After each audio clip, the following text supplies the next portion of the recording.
Hello बच्चों, मैं sir आपका अपने YouTube channel only future point में स्वागत है। देखिए, आज लंबी दूरियों का मापन पढ़ेंगे। कंप्लीट हो जाएगा आपका मात्रक एवं मापन। पूरा इस वीडियो को देखिएगा, वीडियो स्किप नहीं करना है। जैसे ध्यान दीजिएगा, लंबी दूरियों का जो मापन होता है ना, लंबी दूरियों का मापन किस प्रकार किया जाता है, तो पहले नंबर पर ध्यान दीजिएगा, लंबन विधि।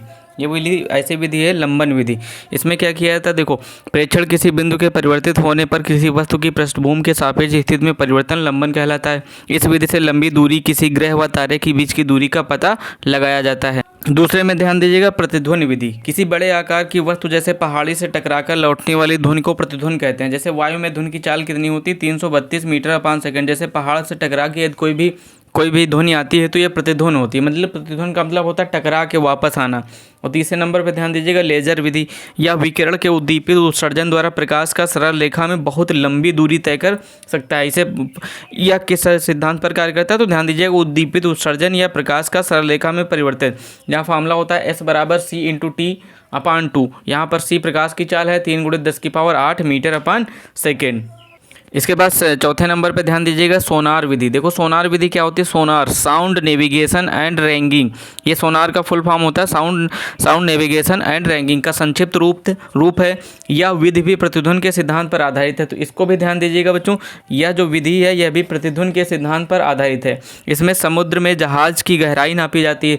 जैसे समुद्र वगैरह नहीं, पनडुब्बी हो गई, इन सभी की गहराई नापने के लिए इसी विधि का उपयोग किया जाता है, सोनार विधि का। जैसे कि यहाँ पर कौन से समुद्र की गहराई कितनी है, तो उसकी गहराई नापने के लिए हम लोग प्रतिध्वनि या सोनार विधि का उपयोग करते हैं। फिर ध्यान दीजिएगा, द्रव्यमान का मापन। यानी द्रव्यमान का मापन किस तरीके से किया जाता है। देखिए, द्रव्यमान पदार्थ का एक आधारभूत गुण है। ये कह सकते हैं द्रव्यमान पदार्थ का आधारभूत गुण है।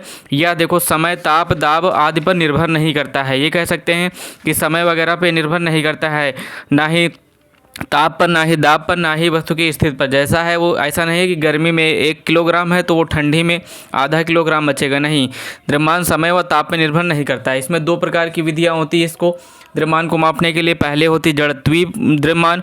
जड़त्वीय द्रव्यमान क्या होता है, देखो, किसी वस्तु पर लगाए गए कुल बाह्य बल का मतलब बाहरी बल तथा उसके कारण वस्तु में उत्पन्न त्वरण के अनुपात को वस्तु का जड़त्वीय द्रव्यमान कहते हैं। F बराबर ma, तो m बराबर F/a हो जाएगा। यहाँ पर फार्मूला है, ध्यान देना, m द्रव्यमान है, m क्या है बच्चों, m द्रव्यमान है, और F क्या है, F बल है। क्या है, F बल है। और a क्या है, a त्वरण है। त्वरण क्या है, एक्सेलरेशन, त्वरण है। तो ध्यान दीजिएगा, m बराबर F/a होता है। और द्रव्यमान का मात्रक क्या होता है, किलोग्राम होता है। तो इस चीज़ को भी ध्यान देना, SI मात्रक या MKS मात्रक जो होता है वो किलोग्राम होता है।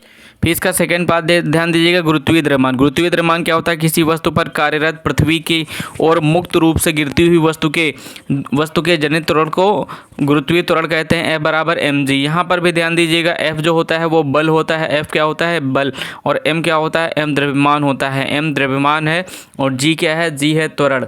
क्या है बच्चों, त्वरण। तो यहाँ पर ध्यान दीजिएगा, मात्रक व मापन पूरा लेसन इस तरीके से कंप्लीट हो जाएगा। लाइक, शेयर और सब्सक्राइब, कमेंट जरूर करना। कमेंट नहीं करते हो तुम लोग, ये गलत बात है। कमेंट जरूर करना, हमें कमेंट पे बताना, ठीक है। आज का वीडियो इतना ही, मिलते हैं नेक्स्ट वीडियो में।